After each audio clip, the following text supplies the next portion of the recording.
Bom, naturalmente que eu gostaria de iniciar agradecendo a oportunidade de estar aqui. Mais do que agradecer, eu devo dizer que é uma honra. Durante muitos desses 25 anos eu tive sentado assistindo, sendo influenciado e sendo instigado pelas questões que foram, são e continuarão sendo debatidas nesse fórum. Então, em nome da diretoria do BNDES, eu gostaria de agradecer a honra de estar aqui. Eu começo com o registro de duas ausências, né? Duas ausências que são caras a esse debate, duas ausências de mestres, de ex-diretores dessa casa, e que certamente agregariam muito a esse debate. Os nomes são Fábio Herber e Castro. Dois mestres, meus mestres, foram dirigentes dessa casa, tive a oportunidade, o privilégio de trabalhar junto com eles, ser instigado pelas suas colocações e, sobretudo, por sua batalha de colocar o tema que a gente vai discutir aqui na ordem do dia. Fábio, em particular, foi meu chefe em 2004, quando houve o retorno da possibilidade de se fazer política industrial no Brasil, né? E certamente tem muita influência em todo o caminho que a gente fez aqui. Eu começo até com uma frase do Fábio, de um texto que eu acho que é primoroso, deve ser um dos últimos, se não o último texto do Fábio, para o IPEA, no qual ele diz, logo no início: se os conceitos tivessem analogias urbanas, a inovação poderia ser assemelhada a uma dessas praças em formas de estrela, como a de Gaulle em Paris e a Raul Soares em Belo Horizonte, as quais aportam avenidas vindas de diversos lugares, juntam-se e a seguir continuam seu percurso rumo a destinações divergentes. Essa é uma metáfora que o Fábio faz no começo do seu artigo, para analisar e fazer um survey do pensamento econômico das teorias. Mas eu acho que ela é muito reveladora também do momento e do caminho que se percorreu nos últimos anos a respeito do tema, né? A verdade é que a importância e um certo consenso em torno da importância da inovação como estratégia de desenvolvimento do país, ela está no plano teórico, né? E ela acabou se revelando num conjunto de iniciativas normativas, né, institucionais e de policy que o Brasil teve ao longo da última década, na verdade iniciada até com uma das pessoas que está aqui, que liderou esse processo no final dos anos 90, que foi o Pacheco. Mas a verdade é que a inovação voltou a fazer parte como tema central da policy e das iniciativas normativas do Brasil. E isso, naturalmente, é muito importante, tem uma série de consequências, como a gente vai ver.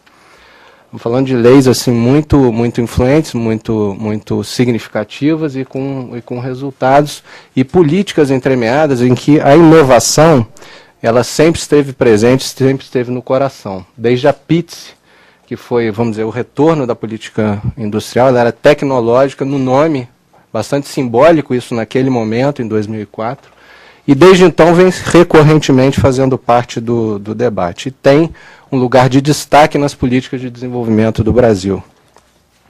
O BNDES também, como agente de desenvolvimento, que tem a sua história e a sua tradição montada em cima do desenvolvimento, entendido como mudança estrutural, ele, na sua prática normativa interna também, lançou uma série de alterações, tanto no que diz respeito a programas, normalmente com a visão setorial, mas também com uma série de alterações normativas internas que propiciaram um aumento da importância da inovação para o banco e na sua estratégia. Hoje, a inovação, ela faz parte, o ministro sabe disso, porque convive conosco aqui em conselhos, ela está no coração da estratégia do BNDES, né? Então, o BNDES reflete também a importância da inovação, como não poderia deixar de ser. Esses são dados compilados com grande esforço pela assessora da presidência, Valéria Delgado, num artigo relativamente recente, mas revela um esforço bastante, quase que hercúleo, de reunir dados e que mostram inequivocamente o aumento do patamar dos recursos para a inovação, com preponderância da renúncia fiscal, reflexo muito direto, né, muito importante, sobretudo da lei do bem, mas a verdade é que houve, de fato, uma mudança de patamar. A gente sai do início da década dos 2000 de 1 milhão, multiplica por 10 isso, com a preponderância de renúncia fiscal, mas com a entrada do BNDES, com o aumento, a volta, né, o ganho da FINEP também como agente de financiamento da inovação. No caso do BNDES, isso também se reflete nos números internos. A gente, no início lá dos anos 2004, quando o tema chegou aqui, o Fábio era diretor, aliás, na época, né, de um patamar aí de 100 e poucos milhões, a gente multiplicou por quase 20 esse número, né. Então, houve, de fato, um reflexo da importância da inovação nos números federais e nos números também do BNDES. Essa importância, muitos não sabem disso, as críticas do banco normalmente ignoram isso, na atividade também de participação do banco, que é o lado direito ali, ela também se reflete, até uma área que está sob minha responsabilidade. Se nós pegarmos os números de 2012, quase 80% dos investimentos de participação societária do BNDES tiveram os recursos voltados para a inovação e tecnologias limpas, quer dizer, e alavancando recursos também do setor privado.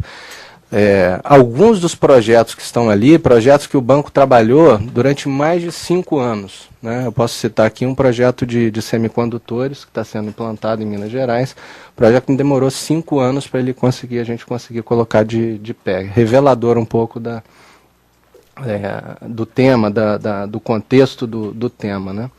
O banco também, desde 2007, nos últimos anos, ampliou muito a participação por meio de fundos de capital de risco. A gente sai de 24 para 32 fundos ali embaixo no lado direito, e hoje o BNDES tem participação indireta em cerca de 200 empresas, a enorme maioria dessas empresas que inovam no seu modelo de negócio, são empresas inovadoras, desde Seed Capital até o Private Equity. O BNDES tem uma participação muito grande, aqueles 32 fundos, cerca de 17 são da fase inicial do ciclo de vida de empresa. Então, nós estamos falando de seed e de venture capital aqui notadamente.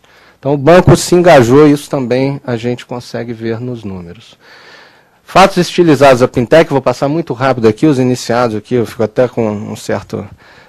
não tem muito por que mostrar para quem é da área, mas eu acho que ajuda aqui um pouco no debate. Quer dizer, esse esforço se reflete, modestamente, eu diria, na taxa de inovação, mas preponderantemente os dispêndios, o que a Pintec mostra, é que a gente tem 50% das atividades inovativas vindo basicamente da difusão tecnológica, né? E não da visão da inovação tecnológica ou da inovação em geral como arma competitiva de liderança, de busca de preços prêmios, de diferenciação. Né? Normalmente a gente está falando de incorporação de base técnica e tecnológica por meio de máquinas e equipamentos, e o P&D tem ali 1/4 do resultado para 2008. Um disclaimer importante aqui, que nós estamos falando de dados de 2008, o ideal, obviamente, que a gente tivesse dados anuais.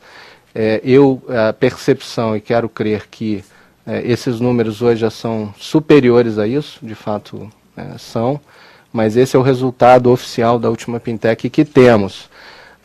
Quando a gente chega para o P&D privado, onde está a grande, vamos dizer assim, a boa batalha, né, da inovação, o quadro, o Brasil está no escanteio da defesa, do seu campo de defesa. Né? O Brasil está ali. Ó.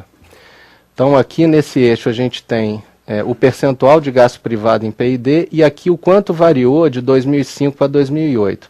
Então, o Brasil está perdendo tanto em termos da participação, quanto na evolução do gasto privado com P&D. Também não é muita novidade para quem é da área, mas eu acho que é revelador do tamanho do desafio que se coloca. A gente pode se comparar com a China, que está acima e andando mais, mas nesse ano aqui eu acho que isso aqui, no caso de Portugal, deve ser um outlier até em função da crise esse aqui é o último ano pré-crise, eu acredito.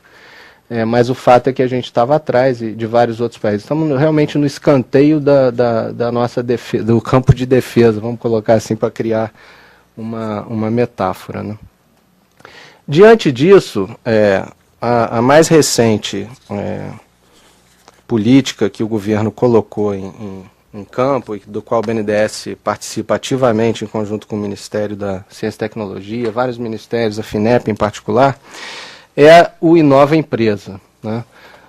O Inova Empresa, que deve ser tratado aqui também nas palestras que vão me seguir, ele tem algumas inovações, com perdão do pleonasmo, no que diz respeito à policy e à coordenação. Quer dizer, ele parte, eu vou mostrar aqui um caso de um dos eixos do Inova Empresa que está mais avançado, onde a gente já tem alguns resultados, mas ele tem como objetivo declarado, né, questões ligadas à produtividade e competitividade. Não vou repetir o discurso ontem de abertura do fórum, mas ele tem como objetivos ampliar o patamar de recursos, né. Nós estamos mobilizando mais de 30 bilhões para inovação. Ele, ao reunir os projetos dos vários setores, ele vai procurar priorizar projetos de maior risco tecnológico, tentando puxar a ambição, vamos colocar nesses termos aqui, do risco tecnológico por parte das empresas. Ele focaliza, né, em temas estratégicos, vou falar um pouquinho mais sobre isso, e ele fundamentalmente busca uma coordenação entre os agentes de financiamento, os instrumentos de apoio e todos os agentes voltados para a inovação. Nisso eu acho que ele inova bastante.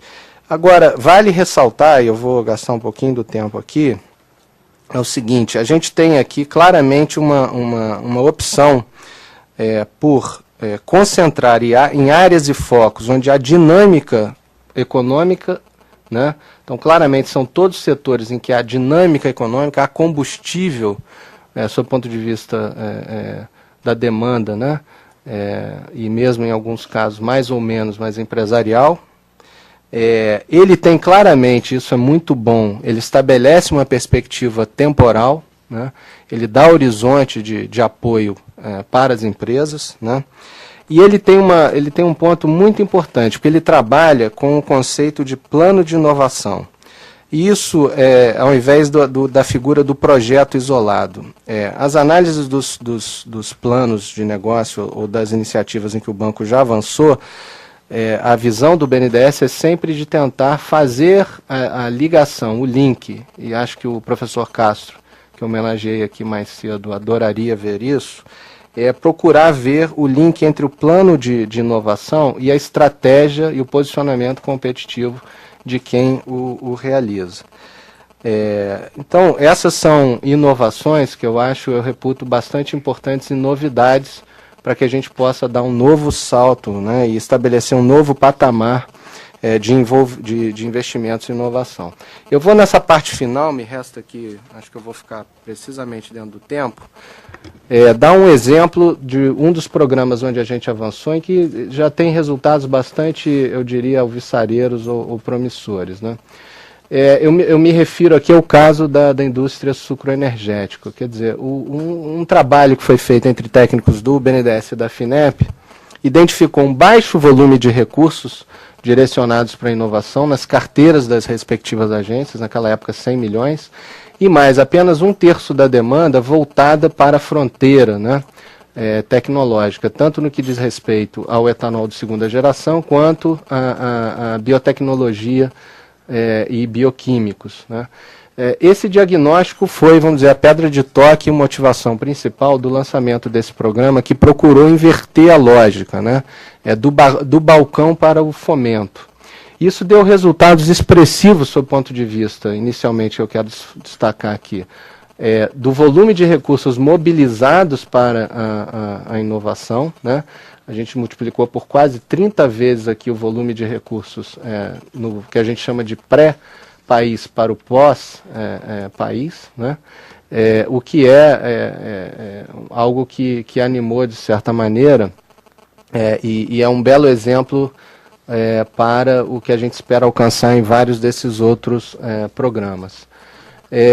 em termos especificamente do posicionamento competitivo, a gente tinha uma situação prévia em que o Brasil praticamente não aparecia no mapa de...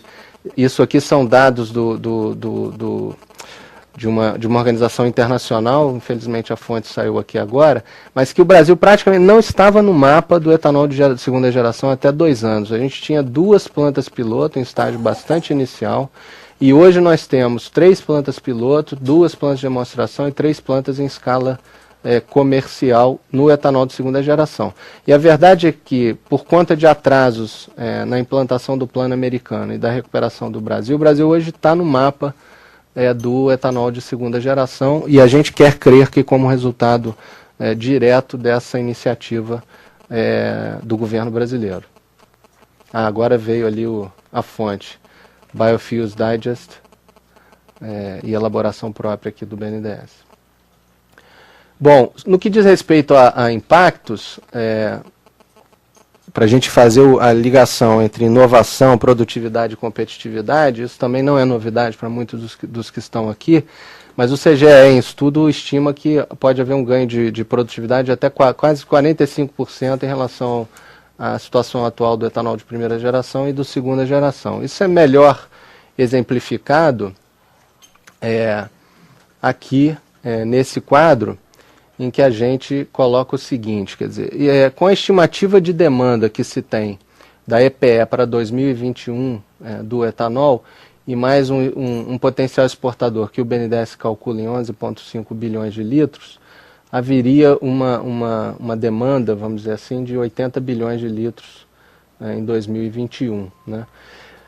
E aqui está o link na parte da difusão, quer dizer, obtendo sucesso no desenvolvimento, na implantação da tecnologia do etanol de segunda geração, nós estamos falando em puxar investimentos na nova base, na nova rota tecnológica, da ordem de 140 bilhões, só por conta disso aqui. Benefícios, em termos sem o etanol de segunda geração, isso tudo são cálculos aqui do nosso departamento de biocombustíveis. A gente está economizando, entre aspas, o equivalente a 82 usinas, a 320 milhões de cana processada e economizando, entre aspas, em termos de área plantada, 4 milhões e 600 mil hectares de plantio. Quer dizer, isso aqui é a tangibilização da inovação tecnológica e os impactos que ela traz. Eu acho que eu passei um pouquinho aqui, o objetivo foi deixar as mensagens de que hoje nós não temos muito um problema no que diz respeito a consenso. Na verdade, a corrida pela inovação e pelo desenvolvimento tecnológico faz parte da estratégia de praticamente todos os países, do discurso de presidentes. Então, o Brasil não está sozinho nisso. O consenso teórico em economia se passa para a normatização e para as agências que executam essa política. O BNDES é reflexo disso. O BNDES incorporou a inovação como elemento central da estratégia de desenvolvimento, né? Já temos alguns resultados, mas ainda queremos muito menores do que a gente quer alcançar no futuro. Existe uma direção, uma diretriz do governo de procurar trazer a inovação para dentro das empresas. Eu sou um homem, sou um economista formado em economia, mas eu sou hoje essencialmente um prático.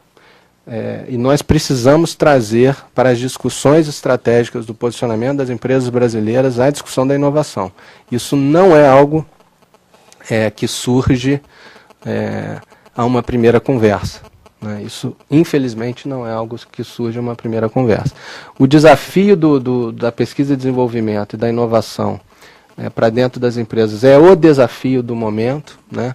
É como se aquela praça teórica que o Fábio Herber colocou na sua metáfora, estivéssemos ali também, governo e empresários. Já há uma mobilização por parte da CNI muito forte, o Luquezzi lidera isso, quer dizer, hoje a consciência por parte das empresas brasileiras da importância, o movimento empresarial pela inovação faz parte também da elaboração desse plano e de sua execução, vai cobrar do governo. Então existe uma sinergia muito grande em termos do governo e do setor privado para trazer esse desafio à frente. Eu gostaria aqui, então, só de me despedir com uma última frase do meu segundo homenageado, professor Castro, que dizia: a lógica e os dados servem para questionar, o que produz a imaginação. Eu acho que é uma frase que inspira. Muito obrigado.